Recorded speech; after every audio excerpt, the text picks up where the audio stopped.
დღეს 25 ეროვნული საფეხბურთო ჩემპიონატის მეექვსე ტურის მატჩები უმაღლესი ლიგის გუნდებს შორის გაიმართა. ამ ტურში საფეხბურთო კლუბმა ზუგდიდი განმუხურის სტადიონზე ქუთაისის ტორპედოს უმასპინძლა.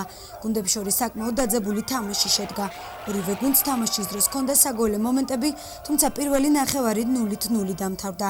ფეხბურთელებმა სათამაშო ტემპს მეორე ტაიმში კიდევ უფრო მოუმატეს და თამაში საინტერესო გახადეს, მაგრამ მიუხედავად დაძაბული თამაშისა, გუნდები ერთმანეთს ფრეზე გაიყარნენ.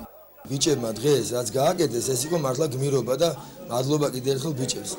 ჩვენ საკმაოდ გამოცდილი ფეხბურთელებით დაკომპლექტებულ გუნდს ვეთამაშეთ. ორივე გუნდმა ძალიან ძლიერი თამაში აჩვენა. ჩემ გუნდს რაც შეეხება არის ახალგაზრდა ფეხბურთელებით დაკომპლექტებული. ამიტომაც ჩემს მიერ მიცემული მითითებები დღეს ბოლომდე ვერ შეასრულეს. ამიტომაც გვაქვს ასეთი შედეგი. ფეხბურთელები გულშემატკივარ საკმაოდ სანახაობრივ თამაშს თავაზობდნენ, თუმცა საბოლოო ჯამში გამარჯვება არც ერთ გუნდს არ მოუპოვებია.